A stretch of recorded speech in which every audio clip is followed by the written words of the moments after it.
வெள்ளம்போல் வன்னியர் கூட்டம். அக்கூட்டம் வீரம் கொள் கூட்டம். இந்த கூட்டத்தை, இந்த குலத்தை முன்னேற்ற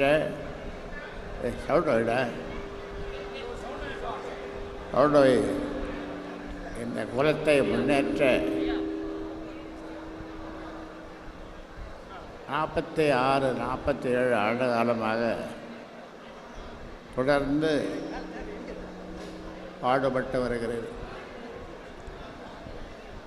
சொல்லுவார்கள் நஞ்சான் குஞ்சான் என்று. அங்கே வந்து இந்த சின்ன குழந்தைகள் முதல் கொண்டு வயதான என்னை விட மூத்தோர்கள் தொடர்ந்து எனக்கு ஆதரவு கொடுத்தவருடைய பயனாக இந்த சமுதாயம் பல வகையில் முன்னுக்கு வந்து கொண்டிருக்கிறது. ஆனாலும் நாம் நினைக்கிற அளவு இன்னும் முன்னுக்கு வரவில்லை. கல்வியிலே, தொழிலிலே அது மேலும் முன்னேற நாம் இன்னும் நிறைய நாம் பாடுபட வேண்டியிருக்கிறது, உழைக்க வேண்டியிருக்கிறது, போராட வேண்டியிருக்கிறது. அந்த வகையில் நாம் டிசம்பர் மாதம் 12ஆம் தேதி போராடப் போகிறோம். நம்முடைய உரிமைகளை மீட்க போராடப் போகிறோம். சின்ன பையன் 10 வயசு 15 வயசு பையன்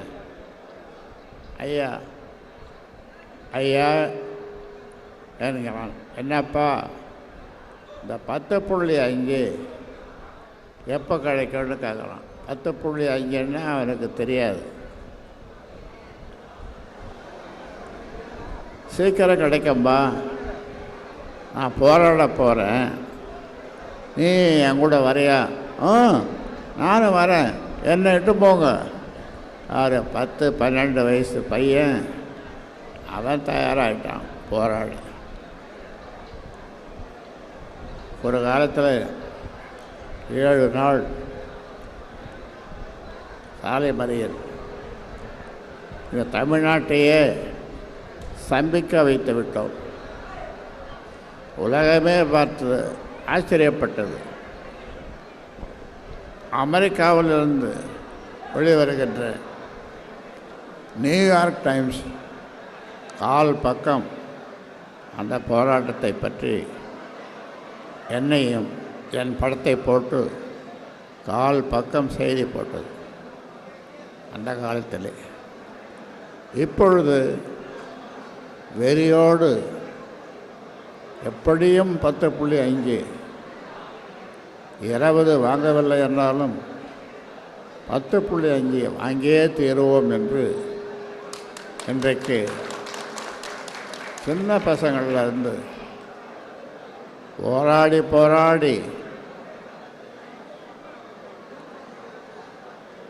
தொடர்ந்து போராடி வருகின்ற பெரியவர்கள் வரை அதே சிந்தனையில் இருக்கிறார்கள். இந்த நிலையிலே தான்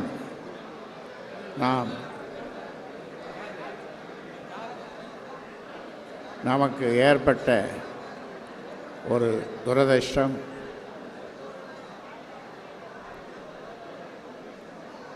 சொல்லுவார்கள் ஏதோ சினிமாவில் பாட்டு, எனக்கு ஒரு மகன் பிறப்பான், அவன் என்னைப் போலவே இருப்பான். ஆனால் எனக்கு நடந்த கொடுமை உங்களுக்கெல்லாம் தெரியும். என்னுடைய உயிரைத்தான் அவன் பறிக்கவில்லை, மீதி எல்லாவற்றையும் பறித்து விட்டான். உரிமையை பறித்தான்,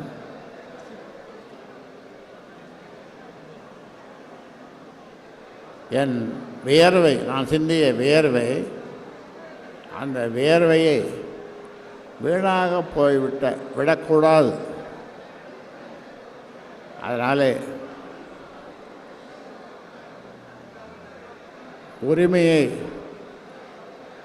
அந்த உரிமையை இனி யாரும் பறிக்க முடியாது. எந்த சுப்ரீம் கோர்ட்டுக்கு போனாலும் பறிக்க முடியாது. அந்த வகையிலே தான் இன்றைக்கும் டெல்லி ஹைகோர்ட்டிலே வழக்கு தொடர்ந்திருக்கிறோம். சூழ்ச்சியினாலே இவன் தன்னை தலைவன் என்று சொல்லிக் கொண்டிருக்கிறான். சூழ்ச்சி. ஆக இன்றைக்கு ஒட்டுமொத்த தமிழ் மக்கள், ஒட்டுமொத்த வன்னிய மக்கள், ஒட்டுமொத்த பிற சமூகத்தினர், ஒட்டுமொத்த பிற கட்சியினர் எல்லாம் இவனுடைய சூழ்ச்சியை புரிந்து கொண்டார்கள். நீ எந்த கோர்ட்டு, சுப்ரீம் கோர்ட்டு போனாலும், எந்த கோர்ட்டு போனாலும் இந்த ராமதாஸ் ஜெயிப்பான், வெல்லுவான். இவனை தோற்கடிக்க, ராமதாஸை தோற்கடிக்க யாராலும் முடியாது.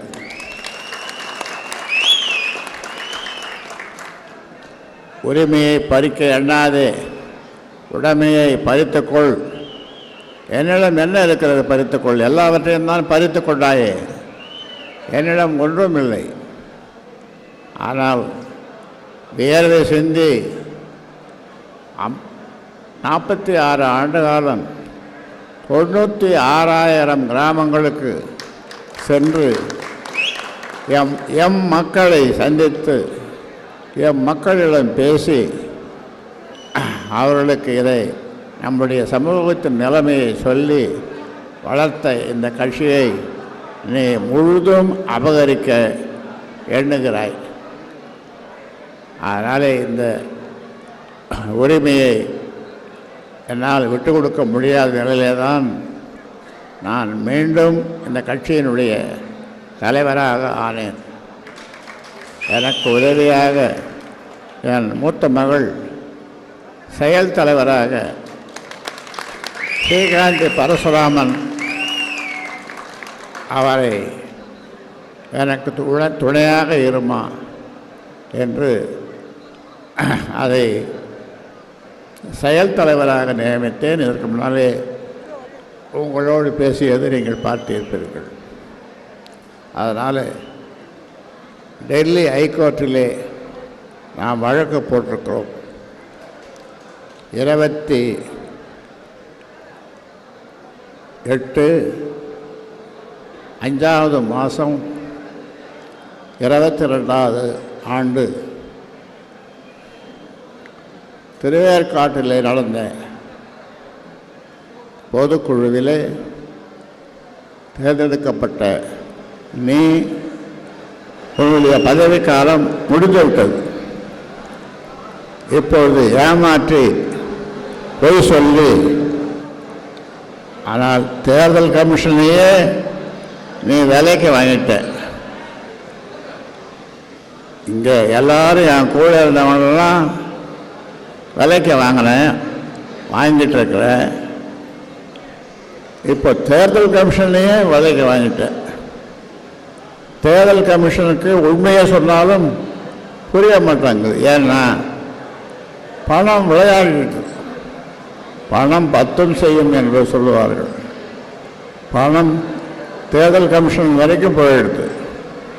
அதனாலே இதையெல்லாம் நம் மக்கள், தமிழ் மக்கள் நம்ப மாட்டார்கள். அதனாலே சொல்லுகிறேன், இனி வெல்லப்போவது, அதாவது ஜெயிக்க போவது ராமதாஸ் தான். தோற்கப் போவது எல்லாவற்றிலும் தோற்றுவிட்டாய். பணம் என்னதான் இருந்தாலும் பணம் விளையாடும் என்று சொல்லுவார்கள். பணத்தை வைத்து ஒன்றும் செய்ய முடியாது. நான் கட்சி தொடங்கிய போது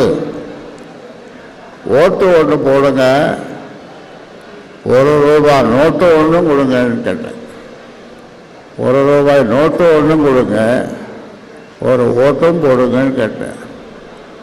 மக்கள் அப்படியே செய்தார்கள்.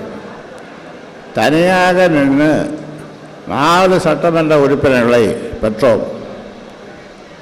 இப்பொழுது கூட்டணியிலே வெறும் 5 சட்டமன்ற உறுப்பினர்கள்.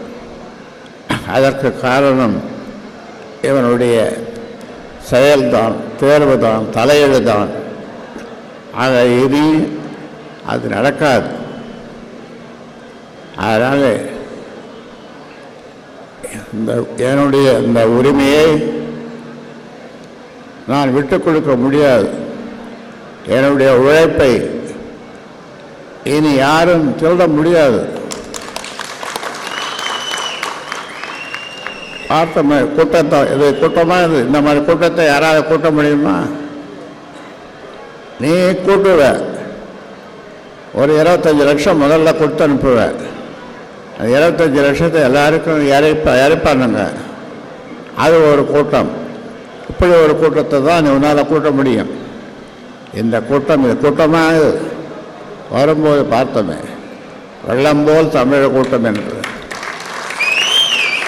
இந்த கூட்டம் மழையை, புயலை, சூறாவளியை எல்லாவற்றையும் நிறுத்திவிட்டது. இப்போ பாருங்கள், வெயில் காயுது, எல்லாவற்றையும் நிறுத்திவிட்டது. இடி என்ன, புயல் என்ன, மழை என்ன, எல்லாம் எங்களுக்கு எது நடந்தாலும் நாங்கள் ஐயாவை பார்ப்போம், ஐயா பேச்சை கேட்போம். ஐயா தான் எங்களுக்கு எல்லாம். ஐயா உண்மையை தவிர பொய் சொல்ல மாட்டார். அவருக்கு பொய் பேச வராது. ஆனால் நீ பேசுவதெல்லாம் பொய், நடப்பதெல்லாம் பொய். இப்போ தேர்தல் கமிஷன், டெல்லி தேர்தல் கமிஷன், அதையே நீ விலைக்கு வாங்கிட்டேன். அங்கே இருக்கிறவன் பொய் சொல்கிறான். நாம் சொன்ன உண்மையை அவன் தெரிந்து கொண்டும் அதற்கான பதிலை அவனால் கொடுக்க முடியவில்லை. ஆனாலும் அதே ஒரு நேர்மையான அதிகாரி அவன் சொல்லுகிறான், இங்கே நேர்மை இல்லை, நாணயம் இல்லை, நீங்கள் கோர்ட்டுக்கு போங்க அப்படின்ட்டு.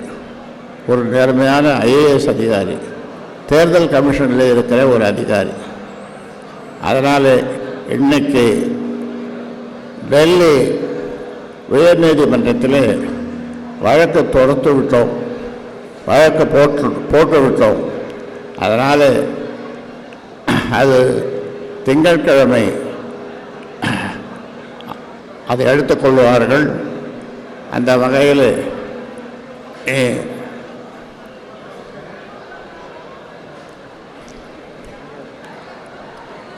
என்னை வெல்ல நினைக்கிறாய், என்னை வெல்ல உன்னால் முடியுமா? நிச்சயமாக முடியாது. நான் செய்த தவறுகள் உன்னை படிக்க வைத்தது, டாக்டர் ஆக்கினது, டெல்லி மந்திரி ஆக்கினது, அப்புறம் கட்சிக்கு தலைவர் ஆக்கினது, இப்படி எத்தனையோ தவறுகளை நான் செய்திருக்கிறேன். ஆனால் இப்பொழுது நீ என்னோடு மோத நினைக்கிறாய், அது உன்னால் முடியாது. எம் மக்கள் என் பின்னால் இருக்கிறார்கள். ஒட்டுமொத்த தமிழ்நாட்டு மக்கள் என் பின்னால் நிற்கிறார்கள். ஏனென்றால் அவர்களுக்கு உண்மை தெரியுது, உண்மை என்னவென்றால் புரிகிறது. எனக்கு உடல்நிலை சரியில்லை என்னது ஒரு ஆஞ்சியோகிராம், ஒரு டெஸ்ட் பண்ணுறதுக்காக அப்போலோ மருத்துவமனைக்கு போனேன். என்னை பார்ப்பதற்கு 81 பேர், நம்ம கட்சிக்காரங்க இல்லை, 81 பேர், எல்லா கட்சியை சேர்ந்தவர்கள், எல்லா சமூகத்தை சேர்ந்தவர்கள், எல்லா தரப்பினரும், தலைவர்களும் வந்து என்னை பார்த்தார்கள். இதிலிருந்து இவன் நீ வந்து கீழே வந்து டாக்டர்கிட்ட கேட்டுட்டு நீ கிளம்பிட்ட. ஆக உன்னை பற்றி அப்பொழுதுதான் இந்த உலகம் சரியாக உன்னை புரிந்து கொண்டது. அதனால் இந்த மக்களை, தமிழ் மக்களை, வன்னிய மக்களை இனி யாரும் ஏமாற்ற முடியாது என்பதை இந்த நேரத்தில் சொல்லிக்கொள்ள விரும்புகின்றேன். அதாவது சாதாரணமாக சினிமாவில் சொல்லுவார்கள் அல்லது நடைமுறையில் பேசுவார்கள், போடா உன் பாய்ச்சா பலிக்காதுன்னு சொல்லுவாங்க. எப்படின்னா சொல்லுவாங்க, போடா உன் பாய்ச்சா பலிக்காதுன்னு பசங்க பேசிக்குவாங்க. அந்த மாதிரி உன் பாய்ச்சா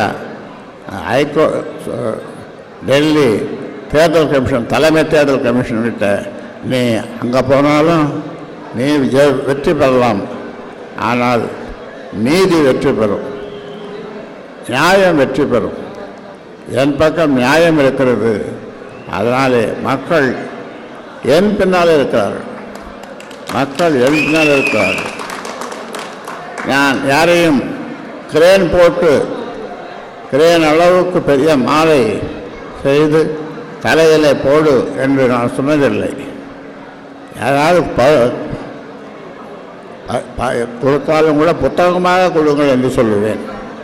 அந்த வகையில் இந்த கட்சியை 96,000 கிராமங்கள், 96,000 கிராமங்கள், அவ்வளோ கிராமங்களுக்கு சென்று நான் இந்த கட்சியை வளர்த்தேன், வேர்வை சிந்தி வளர்த்தேன்.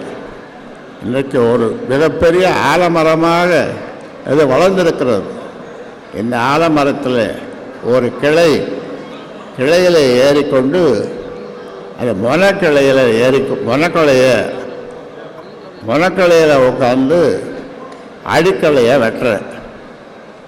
மொனக்கிளையில் உட்காந்து அடிக்கலையை வெட்டுறேன். அப்போ நீ என்ன ஆவ? மொனக்கிளையில் உட்காந்து வெட்டுற நீ என்ன ஆவ? என்ன ஆகும் சொல்? கீழே எழுத்தான், கீழே எழுத்தான். ஆலமரத்தினுடைய ஆயிரக்கணக்கான விழுதுகள், பட்சிகள், நிழல், அதன் நிழலுக்காக வருகின்ற மக்கள் எல்லாம் என் பக்கம். நீ அந்த கிளையை வெட்டி மனக்கிளையில் உட்கார்ந்து நீ அந்த கிளையை வெட்டுற, அது கூட அந்த ஆலமரத்தில் இருந்த ஒரு கொம்பை செய்து கோடாலியை ஆக்கி கோடாலியை கொண்டு இந்த மரத்தை வெட்ட பார்க்குற, உன்னால் முடியாது. அதனால் உன்னுடைய இந்த அரசியல் பயணம் முடிந்து போய்விட்டது. அதனால் இது நான் வயிறறிஞ்சு சொல்கிறேன், உன்னுடைய அரசியல் பயணம் முடிவடைந்து விட்டது என்று. அந்த வகையில் என்னால் இது அடுத்த தலைமுறைக்கு, அதற்கு அடுத்த தலைமுறை சின்ன அந்த பசங்க வந்தாங்களே இப்போ கூட, சின்ன பசங்க, அதுக்கு எல்லாருக்கும் புரியுது. அதனாலே சொல்லுகிறேன், இனிமேல் தான் பாட்டாளி மக்கள் கட்சிக்கு வளர்ச்சி, வெற்றி, வெற்றி, வெற்றி. வருகின்ற தேர்தலிலே பாட்டாளி மக்கள் என்ன சொல்லுகிறார்களோ, என்ன அவர்கள் நினைக்கிறார்களோ அதை நான் செய்வேன், கட்டாயம் செய்வேன், வெற்றி பெறுவேன். அதனால் நிறைய சட்டமன்ற உறுப்பினர்களை நான் உருவாக்குவேன். அது அவர்கள் சட்டமன்றத்திற்கு செல்வார்கள், சில பேர் அமைச்சர்களாகவும் ஆவார்கள். இதையெல்லாம் என்னால் செய்ய முடியும். அதனால் இந்த கூட்டத்திற்கு வந்த என் உயிரினும் மேலான பாட்டாளி சொந்தங்களே, நீங்கள் ஒற்றுமையாக இருந்து இந்த நாங்கள் கட்சி சொல்லுவதை வேதவாக்காக நினைத்து நீங்கள் செயல்படுங்கள். நம் வெற்றி நம் பக்கம், நியாயம் நம் பக்கம், தர்மம் வெல்லும். எவ்வளவு சூழ்ச்சிகள் செய்தாலும் தர்மம் வெல்லும் என்று சொல்வார்கள். அதனாலே அந்த தர்மம் நம் பக்கம் இருப்பதனாலே நாம் நிச்சயமாக வெல்வோம் என்று கூறி இந்த ஏற்பாடுகளை இவ்வளவு பிரம்மாண்டமாக செய்த நம்ம மாவட்ட செயலாளர்கள் சுரேஷ், கோபி,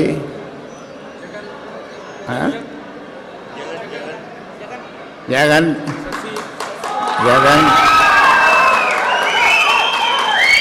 அப்புறம் பாண்டியன், இதை மேற்பார்வையிட்டு மிக சிறப்பாக நடைபெறுவதற்கு காரணமாக இருந்த நம்முடைய வன்னியர் சங்க தலைவர் கூத்த அருள்மொழி,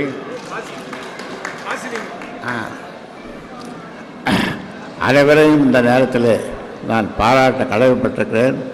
உயிர் தப்பி ஒருத்தர் வந்திருக்கார், ஒரு எம்எல்ஏ. அவரை கொலை பண்ண நினைச்சா அருள் பேசினார எழுந்திருப்பேன்.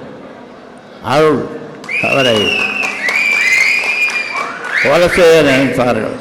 அந்த கொலைவெறி தாக்குதலிலிருந்து அவர் தப்பி இப்பொழுது உங்களோடு இங்கே கூட்டத்தில் வந்து பேசியிருக்கார்.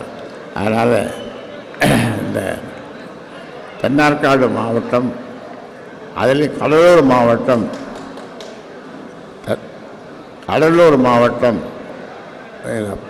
நம்முடைய கோட்டை, நம்முடைய கோட்டை, பாட்டாளிகளுடைய கோட்டை, பழையாச்சேரியுடைய கோட்டை இந்த தென்னார்காடு மாவட்டம், இந்த கடலூர் மாவட்டம். அதனால் உங்கள் இந்த கூட்டத்தை சிறப்பாக ஏற்பாடு செய்த அனைவருக்கும் என்னுடைய பாராட்டை தெரிவித்துக் கொள்கின்றேன். வந்த அனைவருக்கும் என்னுடைய வாழ்த்துக்களை தெரிவித்துக் கொண்டு முடிக்கிறேன். நன்றி, வணக்கம்.